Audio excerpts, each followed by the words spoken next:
celebrating 10 years of delivering the news and content automotive professionals can count on.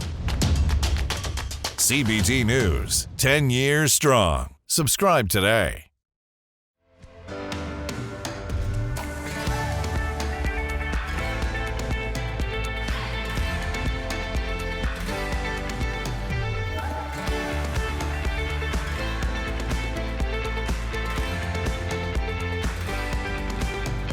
Welcome to CBT News with Bridget Fitzpatrick.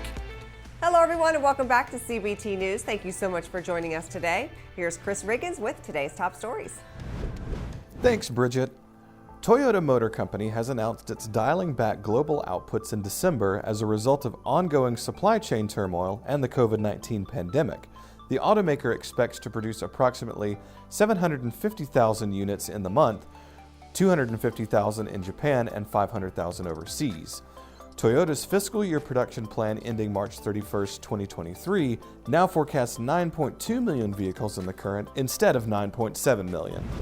Cowen and Company analyst John Blackledge downgraded Carvana shares from outperform to market perform on Monday.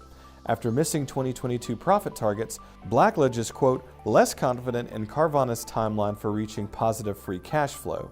Earlier this month, the online used car retailer posted a decline in virtually every aspect of its businesses for the third quarter. As Carvana grapples with elevated interest rates and weakened customer count, the path to profitability is becoming murkier. Mazda announced yesterday it will spend a hefty $10.6 billion to electrify its vehicles and invest in battery production in Tokyo. As part of its three-phase strategy, Mazda seeks to introduce battery electric vehicles sometime between 2025 and 2027. The company raised its sale target for EVs up by 40% of its total global sales by 2030. Domino's is gearing up to put more than 800 all-electric combustion-free pizza delivery vehicles into service. The company went with the compact Chevy Bolt and will begin rolling out over 100 vehicles this month alone. Domino hopes with this new development, it will attract new potential employees. For the Bolts, drivers can toss their heatwave bags into the back seat like any other car.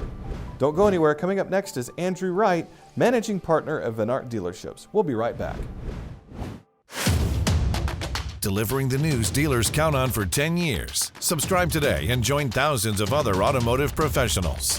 CBT News, 10 years strong.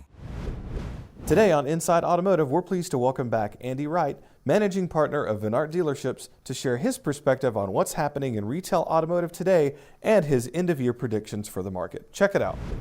We are seeing less turnover. Shocker. Salespeople, I'm sure yours are there as well, where they're making more money than ever because everything is being sold at sticker price plus. And salespeople seem to be pretty happy about that. So do dealers for that matter. But the turnover isn't what it was prior to 2020 taking place with COVID-19, when every dealer had a race to the bottom to get sell a car at invoice, and now it's a race to sell a car at sticker price. But where do things stand at your dealership on that? And then what is your take on that overall concept? Sure. So we're seeing numbers regarding our employee retention and whatnot that are very consistent with the NADA workforce study. So and it's not surprising. Yeah. With grosses where they've been, margins where they've been, and demand where it's been, it's easy to see why people that are working at dealerships are enjoying record earnings. So there's record retention. Right. They go hand in hand. So, I think the bigger question is, what can we learn from that as an industry as markets start to normalize? And we are starting to see some normalization in the marketplace. It's franchise specific, Jim, but it's based on supply and demand. So as inventory levels are starting to increase in certain corners, we're starting to see margins come down in certain stores. That's been on average close to $500 a month per car. So in the last 3 months. So there's definitely some normalization happening. Okay. And that's going to impact earnings for everyone. Right. But it also highlights the opportunity that the retail automobile industry represents.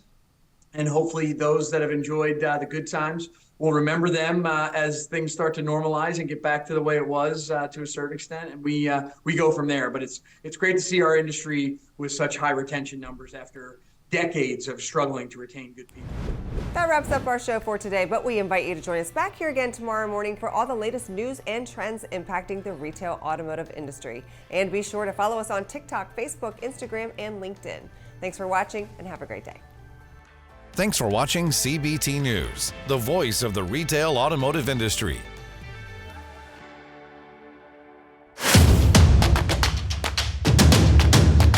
Join the #1 most watched newscast in the automotive industry.